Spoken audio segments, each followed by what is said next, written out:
Imagine surviving an atomic bomb. Now imagine going home and getting hit by another one. This happened to one man. Tsutomu Yamaguchi was in Hiroshima when the first atomic bomb exploded. 3 days later, he was explaining the blast to his boss in Nagasaki when the second bomb detonated. He survived both. This is the most incredible survival story in human history. August 6, 1945. Tsutomu Yamaguchi is 29 years old, an engineer for Mitsubishi Heavy Industries. He's been in Hiroshima for 3 months, designing a 5,000-ton oil tanker. Today is his last day. He's heading home to Nagasaki tomorrow to see his wife Hisako and their baby son. 8:15 a.m. Yamaguchi is walking to the shipyard when he realizes he forgot his incan, his personal seal. He turns back to get it. This decision saves his life. As he walks through a potato field, he hears a plane overhead. He looks up, sees a B-29 bomber, sees something drop. 2 parachutes. A silvery speck falling through the morning sky. His naval training kicks in. He dives to the ground, covers his eyes, plugs his ears with his thumbs. Then the world explodes, flash like a giant magnesium flare. Temperature at ground zero reaches 4,000 degrees Celsius. The blast wave hits Yamaguchi at 300 meters per second. He's lifted off the ground, spun like a tornado, thrown into an irrigation ditch. When he opens his eyes, the city is gone. He's less than 2 miles from ground zero. His left side is burned black. His eardrums are ruptured. He's temporarily blind, but he's alive. Around him, people are not so lucky. Their shadows burned into walls. They're walking with melted skin hanging off their arms like wet paper. They're calling for water, then dying when they drink it. Yamaguchi staggers toward the Mitsubishi office. The building is gone. Somehow he finds 2 colleagues who also survived. Together they spend the night in an air raid shelter. Outside, Hiroshima burns. 80,000 people are already dead. Tens of thousands more are dying. The next morning, Yamaguchi makes a decision that seems insane. He's going home, to Nagasaki. The trains shouldn't be running, but somehow they are. The journey is a nightmare. To reach the station, he has to cross a river. The bridges are destroyed. He tries crossing on corpses floating in the water. Can't make it. Finally finds a single railroad beam and crawls across. The train is packed with burned, bewildered survivors. Many will die before reaching their destinations. Yamaguchi's entire body is in agony. His burns are so severe that when he finally reaches home, his own mother doesn't recognize him. She thinks he's a ghost or a demon. August 8th. Yamaguchi goes to the hospital in Nagasaki. The doctor who treats him is an old classmate, but doesn't recognize him either. His face is blackened. His body is wrapped in bandages. He should be dying, but he's not. August 9th, 1945. Despite his injuries, despite barely being able to walk, Yamaguchi reports to work. Japanese corporate culture demands it. He's in the Mitsubishi office explaining what happened in Hiroshima to his supervisor. His boss doesn't believe him. "You're an engineer," he says. "Calculate it. How could one bomb destroy a whole city?" 11 a.m.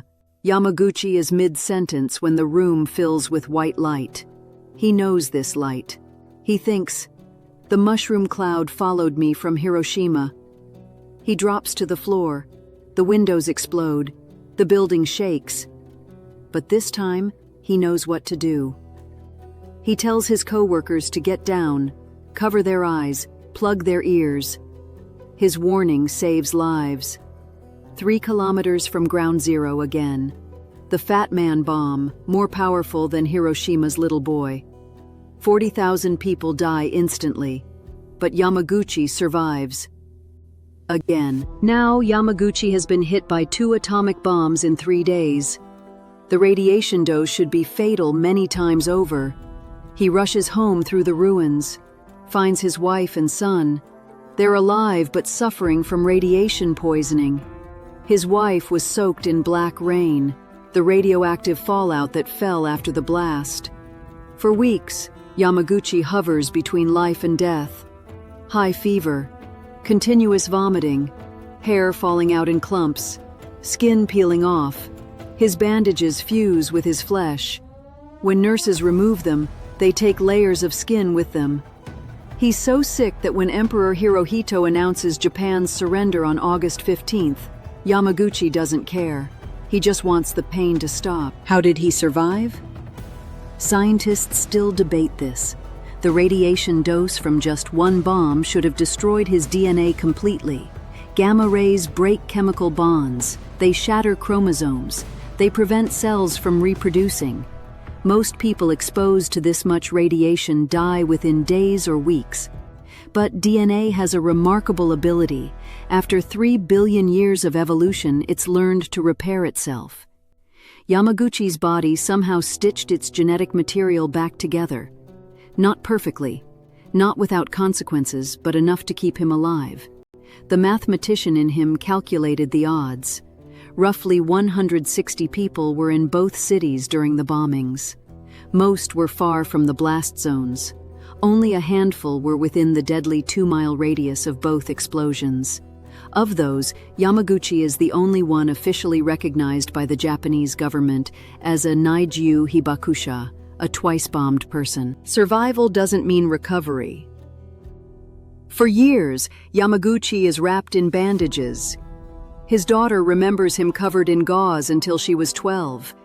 He loses hearing in his left ear, goes completely bald, develops cataracts.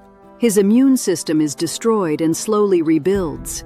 The discrimination is almost as painful as the radiation. Hibakusha, atomic bomb survivors, are treated like lepers. People think radiation is contagious. No one wants to hire them. No one wants to marry them. They're reminders of Japan's defeat, walking ghosts of a war everyone wants to forget. Yamaguchi goes back to work for Mitsubishi, designs oil tankers, stays quiet about what happened.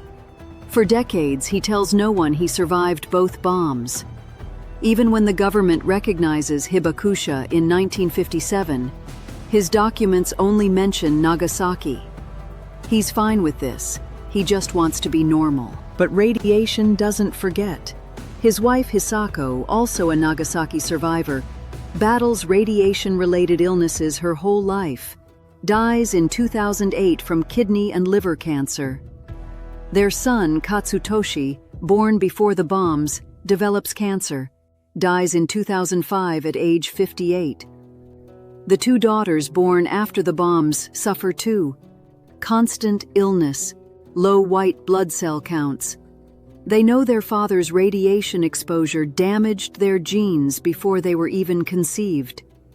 In 1946, Nobel Prize winner Hermann Muller said bomb survivors would be better off dead than passing on their damaged DNA. Yamaguchi proved him wrong, but at what cost? Everything changes when his son dies. Yamaguchi is 89 years old. He realizes he's been silent too long. He becomes a voice against nuclear weapons, travels to New York in 2006, his first time leaving Japan, speaks at the United Nations. His message is simple: I am the living proof of the horror of nuclear war. He writes poetry to process the trauma. One poem describes corpses floating in the river. They are piled atop one another. The river flows as a raft of corpses. Another captures the moment of the blast. Suddenly a glaring whiteness spreads, then a tremendous roar. The earth shakes. Director James Cameron visits him in the hospital, wants to make a film about nuclear weapons. BBC comedians make jokes about his experience, call him the unluckiest man in the world. The BBC later apologizes. How do you joke about this? March 2009. The Japanese government finally recognizes Yamaguchi as the only official survivor of both atomic bombs. He's 93, dying of stomach cancer, probably caused by the radiation. My double radiation exposure is now an official government record, he says. It can tell the younger generation the horrifying history of the atomic bombings even after I die. His final message is desperate. I can't understand why the world cannot understand the agony of the nuclear bombs. How can they keep developing these weapons? He knows something the rest of us prefer to forget. He knows what happens when atoms split inside cities. He knows what human shadows burned into concrete look like. He knows the sound of a city dying. Let's be clear about what Yamaguchi survived. Hiroshima, 80,000 dead immediately, 140,000 by year's end. Nagasaki, 40,000 dead immediately, 70,000 total. Combined, over 200,000 human beings erased in 2 flashes of light. The bombs had names, Little Boy and Fat Man, like they were characters in a story, not weapons that turned humans into shadows, that made rivers flow with corpses, that left children searching for parents who had evaporated. Yamaguchi survived 17 sieverts of radiation. 7 sieverts is considered fatal. He took more than double the lethal dose, twice, and lived for 65 more years. January 4, 2010. Tsutomu Yamaguchi dies at 93. Stomach cancer finally claims the man 2 atomic bombs couldn't kill. He's survived by his daughters who carry his story and his damaged genes. His last years were spent pleading with the world. Stop building these weapons. Stop preparing for nuclear war. I've seen what they do. I've felt atoms split inside my body. I've watched cities disappear. Please listen. Please stop. But we haven't stopped. 9 countries now possess 15,000 nuclear weapons, each one far more powerful than the bombs that hit Yamaguchi. We've learned to split atoms more efficiently. We haven't learned to stop. Tsutomu Yamaguchi, the only man officially recognized as surviving both atomic bombs, not the luckiest man in the world, not the unluckiest, just a man who went to work, got hit by the apocalypse twice, and lived to beg us not to do it again. His story isn't about the miracle of survival. It's about the horror of what he survived. 2 cities erased, hundreds of thousands dead, generations poisoned, and one man who experienced it all, asking a simple question: how can we keep building these weapons? Somewhere in Nagasaki there's a small memorial. Most people walk past without noticing, but if you stop, if you read it, you'll learn about the man who survived the unsurvivable, who carried 2 mushroom clouds in his cells, who spent his last years warning us about the next ones. We should listen. We won't, but we should.